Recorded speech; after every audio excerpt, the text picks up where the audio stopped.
Всем привет! Сегодня я буду рисовать, как всегда, в этом блокноте с чупа-чупсиками, только корона.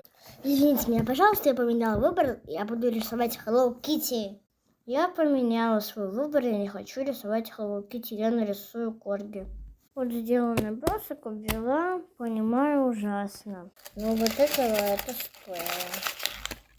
Не говорите, то, что я ужасно пишу, я тут случайно написала У и вот сюда написала Ю.